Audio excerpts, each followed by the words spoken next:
I still remember the way he looked at me that first day, like I was a question he couldn't wait to answer. My name is Liam, 19, freshly out of high school and finally on my own at university. I came to campus hungry for change, for freedom, for something that felt alive. I didn't expect to find it in a man twice my age, standing at the front of a literature classroom with a voice that could slice through silence like a violin string. His name was Professor Alden Price. Mid-30s, clean-shaven jaw, a habit of wearing black turtlenecks that hugged his lean frame a little too well for someone claiming not to care about attention. He walked into the lecture hall like he owned not just the space, but the language inside it. His first words to the class were not welcome or good morning. They were, literature exists to expose what we're too afraid to say out loud. That sentence buried itself in my chest like a hook.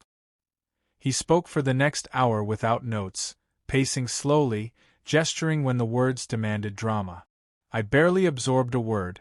I was too busy watching the way his mouth curled around each syllable. There was something magnetic about the precision in his voice, the weight in his eyes when they landed on someone. When they landed on me. At first, I told myself I imagined it. But then came the pause. It was subtle, barely noticeable.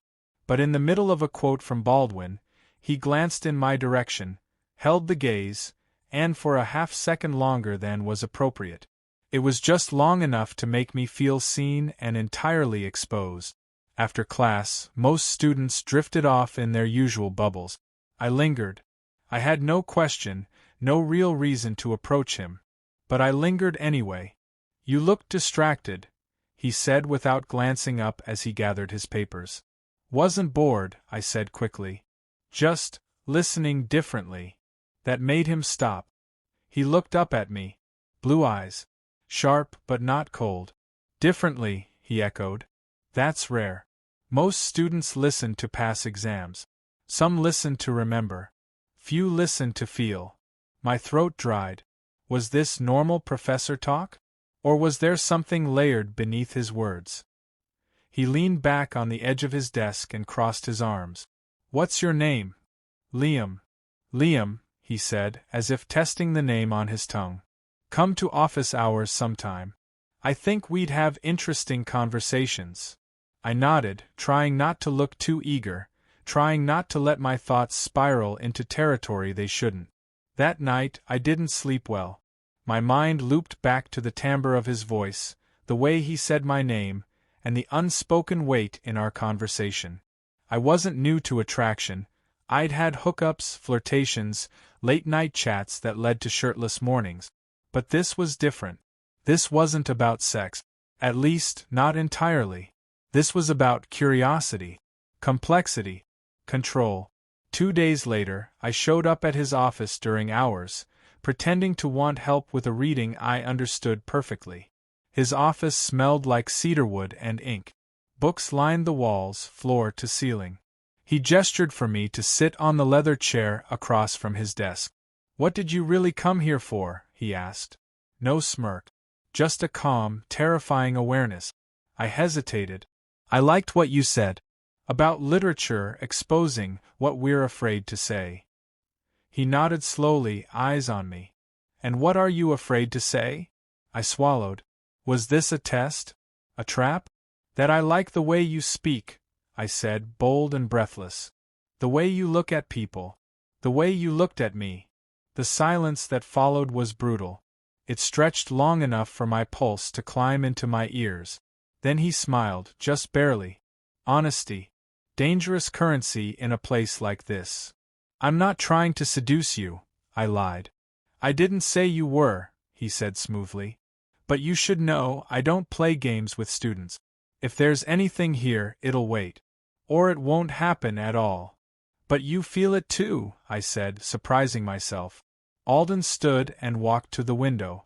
He was quiet for a while, staring out across the courtyard where students bustled like ants. When he finally turned, there was something softer in his eyes. "Finish the semester strong," he said. "Prove you're not just a boy with a crush." I stood. "I'm not." He raised an eyebrow. "Then show me." As I left, my legs were weak but my chest was burning. That exchange wasn't flirtation, it was a contract. A promise laced in denial. Over the next few weeks, everything intensified. In class, our eyes met often, quickly, like sparks behind curtains. His compliments were subtle, always academic, but slightly too personal. "You have a mind that sees below the surface," he said once after a discussion. "That's a dangerous gift." In office hours, the gap between us seemed to shrink. Sometimes he'd sit on the edge of his desk, arms folded, his knee brushing mine as we talked. He never touched me intentionally, but the space he didn't leave between us screamed louder than any physical contact. And I was addicted to it. The anticipation. The restraint. By the end of October, I was dreaming about him, not just in the obvious way. I imagined his hand in mine, his voice at my back, his lips near my neck, whispering things he couldn't say in daylight. The man I couldn't have was already becoming the man I couldn't resist. By November, the boundaries between us had thinned to threads. Every conversation with Alden carried an unspoken tension, like a guitar string pulled tight and ready to snap. I could feel it in the way his fingers lingered on the edge of his coffee mug during office hours, how his gaze stayed on my mouth when I spoke. We hadn't touched. Not properly. But the space between us vibrated with possibility. It was the night of his department's winter book launch when everything shifted. I wasn't even supposed to be there. It was a faculty event. But Alden had invited me subtly, mentioning it during office hours as if it were nothing. "If you're interested in the literary world beyond the classroom," he said, "it'll be a small crowd. Thinkers. You'd fit." I wore a fitted charcoal blazer over a white t-shirt, just enough to look clean but not forgettable. When I walked in, his eyes found me immediately. He was across the room in a navy wool coat, glass of wine in one hand, speaking to an older colleague.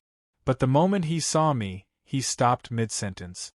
His smile was private, almost imperceptible, but it was there. Later, when the crowd thinned and the room buzzed with half-drunk intellectuals, he approached me. No greeting. Just a soft, "You look different tonight." "Better or worse?" "Undeniably better," he said. "Though I should pretend not to notice." We stood at the edge of the room, talking literature and theory, but every word was layered. Our hands brushed once as he reached for a bottle. The contact was brief, electric. He didn't pull away. He offered to walk me back to my dorm, a casual gesture on the surface. It had rained earlier, and the night air was thick and cool, mist clinging to our clothes. We didn't speak much as we walked. Our hands were close but not touching. When we reached the path behind the arts building, he stopped. "I shouldn't be doing this," he said. "Doing what?" "This." He looked at me, really looked, and I knew the moment was here. That all the restraint was about to shatter. I didn't say anything. I didn't need to. He stepped forward, slowly, cautiously. Then he kissed me. It was soft at first, more question than answer. His lips tasted like red wine and rain. But then it deepened. His hand found the side of my neck, pulling me in, claiming something he'd been denying for weeks. I pressed into him like I'd been starved for the feel of him.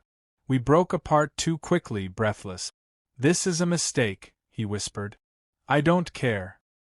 He looked pained, torn between reason and desire. "I have a husband."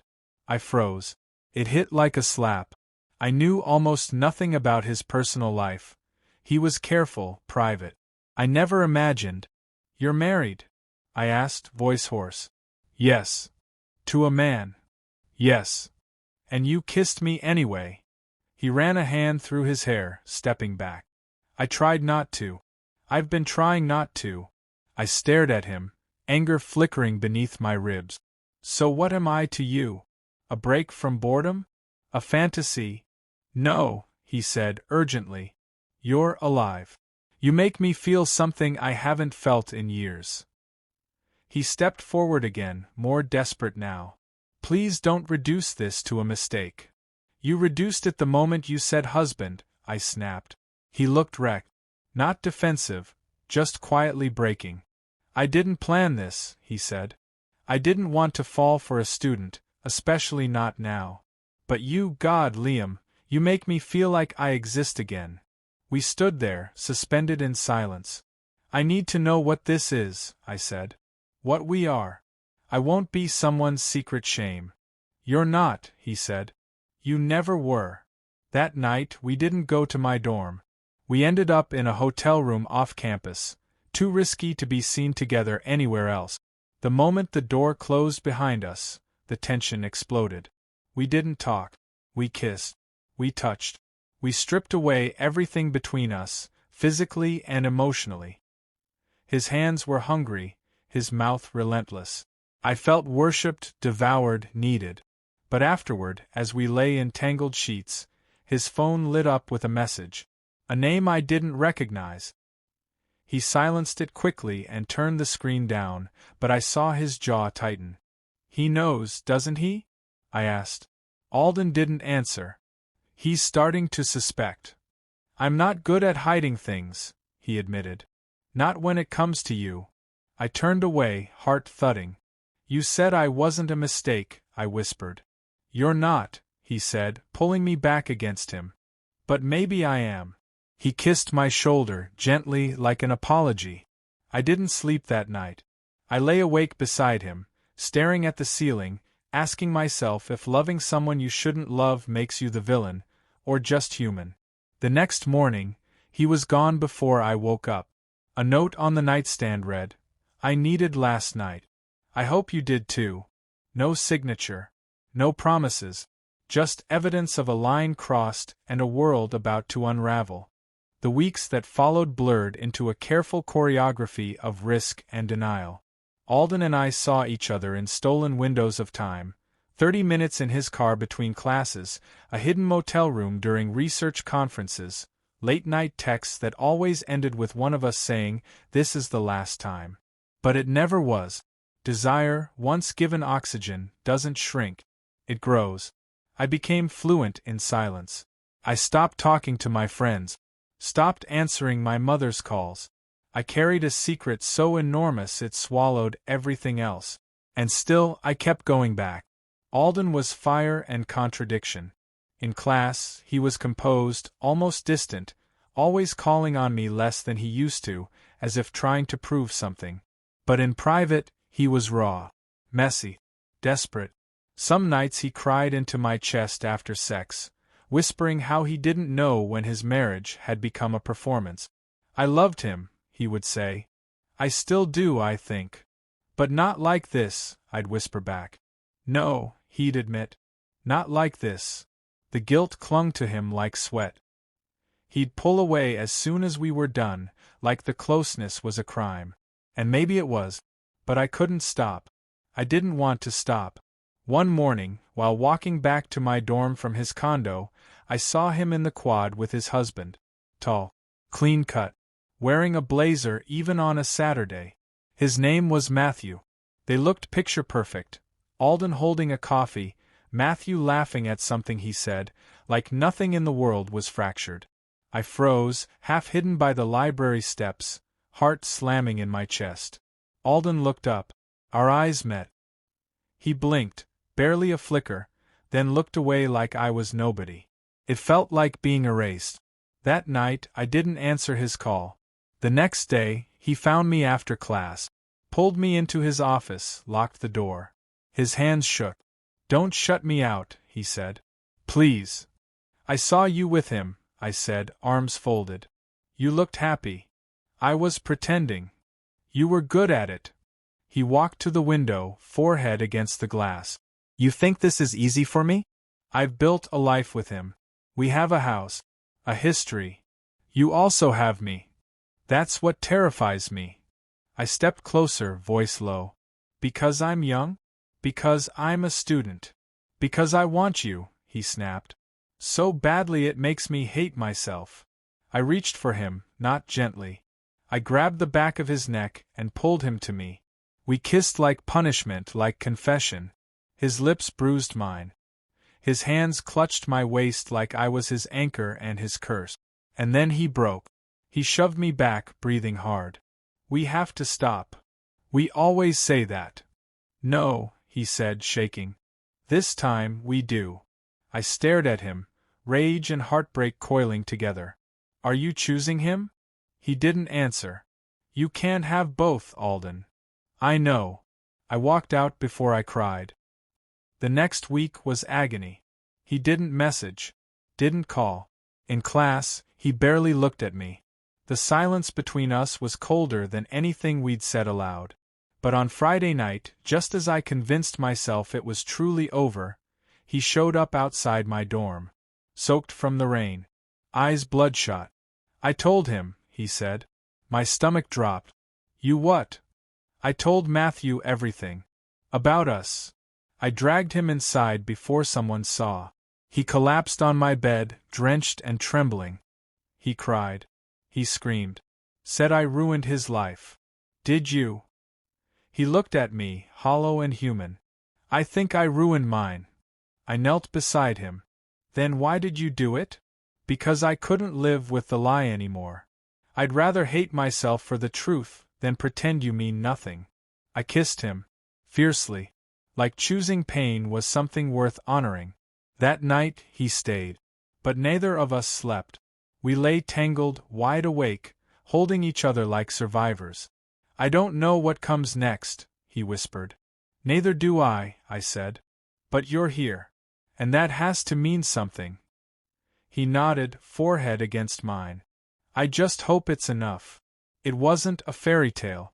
Nothing was fixed. But for the first time, the shame didn't outweigh the want. And as dawn broke through the window, I realized something terrifying. This wasn't the end. It was the beginning. For a while, it felt like Alden and I were floating in limbo. Not together. Not apart. Just suspended. After the night he told Matthew the truth, everything shifted. Alden stopped hiding. Not just from me, but from himself. He began showing up in small ways that felt seismic. A hand on my back as I passed him in the hallway. Lingering glances in public. He even sat next to me during a student poetry reading, thigh pressed subtly against mine. No explanations. No apologies. But beneath the surface, the cracks deepened. His divorce didn't unravel cleanly. Matthew moved out. Then back in. Then out again. There were lawyers, calls he took in the bathroom, long silences afterward. Do you regret it? I asked one night as we lay tangled on the floor of his condo, a half-empty bottle of wine between us. He stared at the ceiling. I regret hurting him. I regret how it happened. But not us. He turned his head. Met my eyes. No. Never that. Still, the guilt clung to him. It showed in the way he flinched when I said I loved him. The way he sometimes pulled away just as I leaned in. He was mine, technically. But only half the time. The other half, he was haunted. The tension between us sharpened when the department head asked to see me. We've had some whispers, Dr. Chen said, hands folded too neatly on her desk. About inappropriate relationship. Between faculty and students. My stomach dropped. I don't know what you're talking about. She didn't press. Just be careful, Liam. The academic world is smaller than you think. When I told Alden, he went pale. I can't lose my job. You told me to stop hiding, I said. That was before it threatened everything I've worked for. Then maybe I was just a distraction, I snapped. An escape hatch when your marriage started sinking. He grabbed my arm. Don't say that. Why not? It's probably what everyone else is already thinking. I chose you, he said, voice hoarse. I burned my life down for you. Then stop acting like you're still standing in the ashes. He didn't respond. We slept in separate rooms that night, the first time since everything started. The next morning, I was packing to leave when he said, You deserve more than this. I paused. More than what? More than hiding. More than guilt. More than me, constantly caught between ruin and regret. And what, exactly, do you think I deserve? He came closer. Someone who's not afraid to say your name in the daylight. I searched his face, hoping to see the man who once kissed me like I was oxygen. Instead, I saw a man unraveling under the weight of everything he couldn't fix. "So that's it?" I asked. "You light me on fire, then walk away once the heat gets too real?" "I'm not walking away. Feels like it." "No," he exhaled. "I'm trying to become someone worth staying for." 3 months passed. We didn't speak. I threw myself into finals, graduated with honors, took an internship across the country just to breathe again. Every time I saw an unread message from him, I deleted it. Not out of hate, but survival. If I answered, I'd fall back in. And I was tired of falling. It wasn't until I was packing for my move to LA that I found the letter he'd left in the back of one of my books, tucked between pages like a secret only paper could hold. "Liam, there are some stories that aren't meant to be told in real time. They need space, silence, damage, healing. You were never a mistake. You were my mirror. You made me see everything I was too scared to admit. I was lonely. I was dishonest. I was halfway alive. But you were brave. You were all in. I wasn't ready. Not then. Maybe not even now. But I hope, someday, I will be. And if that day ever comes, I hope you'll still believe in the version of me who loved you enough to tell the truth." I didn't cry. I just sat there, the weight of his words pressing against the silence like a heartbeat. 2 years later, I saw him again. A bookstore in Seattle. He looked older, softer, alone. He didn't see me, but I watched him thumb through a poetry anthology, the same one he once assigned in class. He smiled at something on the page, and in that moment I realized, some loves don't die. They just learn to live elsewhere. Inside letters. Inside memories. Inside the choices we make when no one's watching. He never reached out again. And I never asked him to. Because some stories don't need sequels. They need endings. Even the messy ones. Especially the messy ones.